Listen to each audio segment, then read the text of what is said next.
Marami silang pinangalanan, especially kahit yung mga top officials, former top officials. Pinangalanan nila. Last Friday, Justice Secretary Vitaliano Aguirre claimed that high-ranking DOJ officials from the previous administration were in the payroll of the NPP drug lords.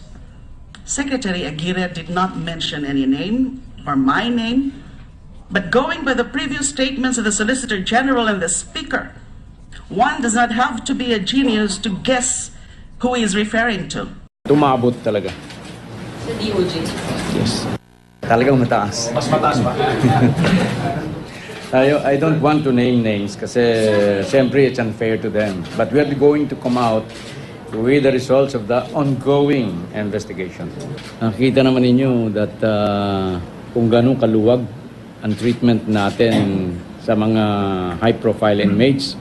Hindi pinangalanan ni Aguirre ang mga sangkot na dating opisyal ng DOJ, pero iimbestigahan daw sila. Marami silang pinangalanan, especially kahit yung mga top officials, former top officials. Pinangalanan nila. Hanggang saan po umabot yung top official? Hanggang dun sa talagang mataas.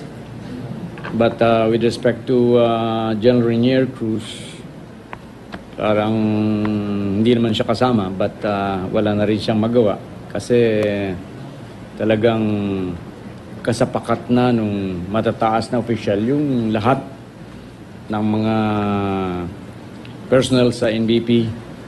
They're all parang under the control, parang nagpapatakbo na nga noon yung mga drug lords na eh.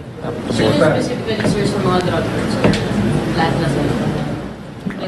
Halos yung nandun mga siga dun sa Building 14. Isa pang ikinagulat ni Aguirre, maging ilang religious groups kasabwat daw pala. Isang NGO at 3 bilibid guards daw ang mismong nagsumbong kay Aguirre. We have found out that some of the supposedly religious personnel who are conducting some preachings inside the bilibid are conduits for bringing drugs as well as prostitutes. Apparently, bona fide religious group sila, pero meron din silang kasamang 4 or 5 women na napagdalaman nila na hindi pala kasama talaga yung kundi they are yung prostitutes. Pati raw dalaw nakakapagpasok ng kontrabando dahil sa napakaluwag na inspeksyon. Sabi ni Aguirre, kung hindi masosolusyonan ang problema sa bilibid sa loob ng 3 buwan, magsasalita na ang SAF at ang Marines sa pagbabantay sa loob. Talagang control na talaga ng drug lords yung NBP before we took over. But connections with Kasi hindi ginagalang ng mga guards doon. Ang ginagalang doon yung utos ng mga high-profile inmates. Yun din ang ginagalang nila ng mga officials kahit matataas na sila. They are afraid. Pag hindi namin nasolve ng 1 year, then we are a failure. Last Friday, Justice Secretary Vitaliano Aguirre claimed that high-ranking DOJ officials from the previous administration were in the payroll of the NPP drug lords. Secretary Aguirre did not mention any name or my name, but going by the previous statements of the Solicitor General and the Speaker, one does not have to be a genius to guess who he is referring to. I am outraged that he has qualified this matter-of-fact statement with the actual truth, that he has yet to create a task force that will yet conduct an actual investigation on his foregone conclusion that indeed there were payoffs to DOJ officials. Mr. President, this is a Justice Secretary confused about his law school memory on how due process works. Accuse only after you investigate. In so many ways, and in all sense of the phrase, the President's men have stood up the world on its head. It is time to put the world back on its feet. Binaligtad na po nila lahat ng kwento tungkol sa maganda nating nagawa sa DOJ ni wala pa palang investigasyon. But despite this, I'm still giving the Solicitor General, the Speaker, and the Secretary of Justice the benefit of the doubt. It is possible that they are merely being peddled these lies about me by agents of vengeance. Pakiusap ko lang sana ay bago nila paniwalaan ang mga kasinungalingan ng mga nasagasaan ko noon, ay suriin muna nila ang mga karakter at motibasyon ng mga taong ito. Huwag naman sana silang basta-basta na lang humusga at patungan ako ng cardboard at balutin ng packing tape. Mr. President, my only defense is my honor and my integrity. That I am not a critic of the president at the moment. But let me just state also that the president has taken a huge step that no other president has done. That is to identify 5 generals, whether fairly or unfairly. It sends a huge signal that nobody will be exempted. The very fact that mayors, as we saw in the refectory a while ago, and his son are being presented before television is, I think, very important, because we're dealing with the perception of extrajudicial killings, but also dealing with the perception that big fish, like generals, are now being accused by no less than the President of the Republic of the Philippines, which is a good sign, at least as far as I'm concerned, with all due respect, for democratic principle or democratic rights. When those 5 generals were unmasked by the President, I heard, and I'm not going to call them bleeding hearts, some of them were saying, hey, you violated the rights of this general.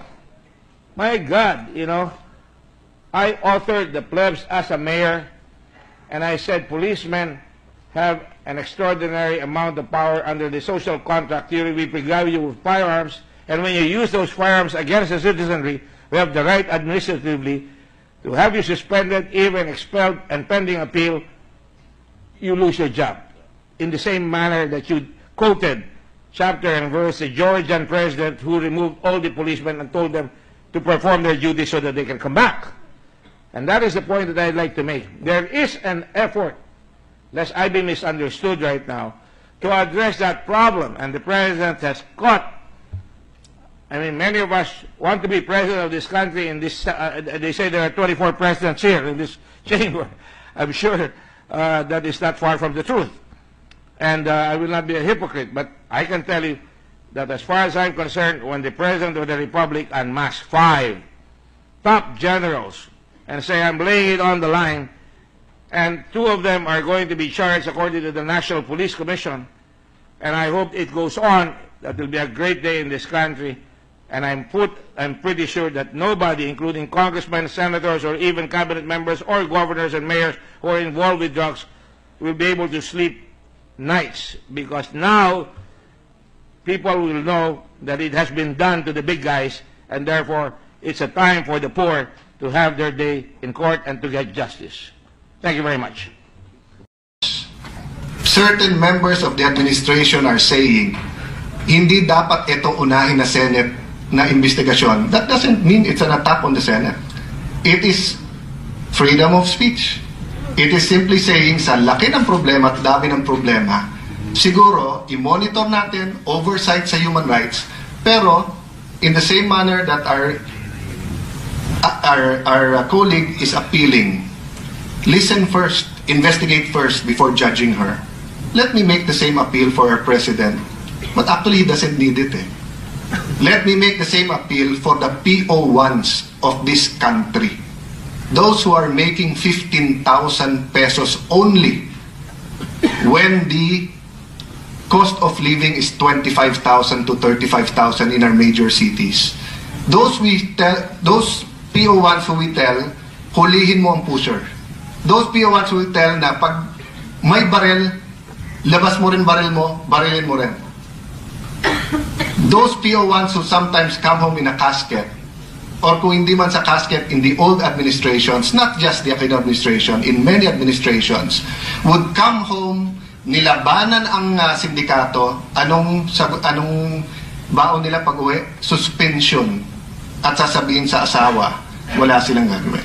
So I'm not against investigations, Mr. President, but we have limited time. Napakalaki ng opportunity natin to build this nation. So it's up to each and every chairperson. And I believe in every one of you. Ano bang uunahin ninyo? Now, if the former Justice Secretary and our colleague can come up with facts and not speculation, there are facts, as in the killings. But inimbestigahan din ba niya na isa to? Or is she telling us, ayaw imbestigahan to ng polis? Kasi kung ayaw to imbestigahan ng polis, ibang usapan yun. Pero kung iniimbestigahan to ng polis at hindi pa tayo kumpleto sa facts, and then we will go into that kind of hearings, it is for all of us to ask ourselves now, yan ba ang pinaka-importanting gawin natin ngayon? Yan ba ang pinaka-urgent? And let me also pose this question to all of us, Mr. President. Hindi lang naman po yung mga pulis ang nakabantay at nanonood sa atin ngayon. Nanonood ang mga drug lords. So if there's unintended consequences, like for example, I don't think the Justice Secretary intended to attack the Senate when he attacked one member. But I do know what you mean, my dear colleague, because once upon a time, I was in the opposition and I felt that an attack on me was an attack on the whole Senate. But the police are watching, the NBI is watching, PDEA is watching, the OFWs are watching, and we have to also be careful. If we think, Mr. President, na may hate campaign against the human rights, how do you think the police feel? How do you think the President feels? How do you think the PDEA, the NBI, etc.? Lahat na lang ng jokes tungkol sa politiko, sa police, at saka sa abogado.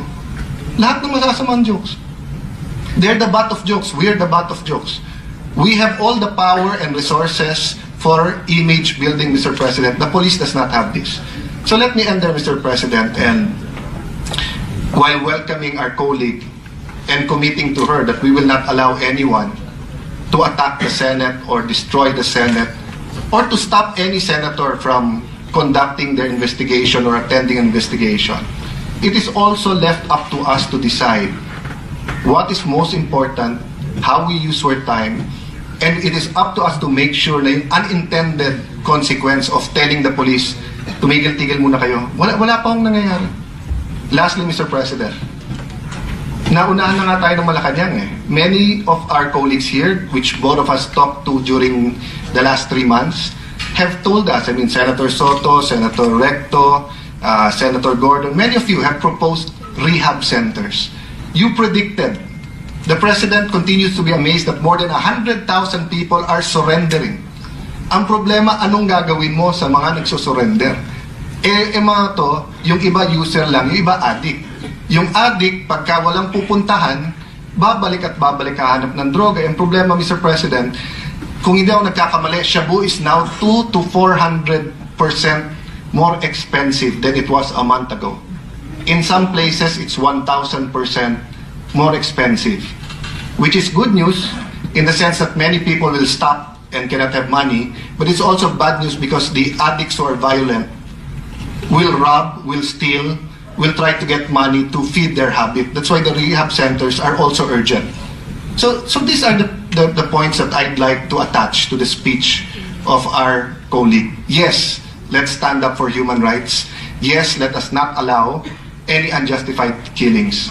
Yes, let us not accuse falsely or let us not accuse without a factual background any senator. But let's also not accuse the police, especially the PNP as an organization, of rub-outs until we have evidence. And when we do have evidence or we have a smoking gun or even just smoke, kung sasabihin natin where there's smoke, there's fire, let's isolate it. So if it was one event here in Pasay, one event in Davao, yun ang sabihin natin. Pero sabihin natin, yung mga polis, o alam naman na polis sa rub-out, no? Galit tayo pag sabihin lahat ng politiko corrupt Tapos we will do the same sa police. Anyway, Mr. President, I bid you a good afternoon and thank you for this opportunity.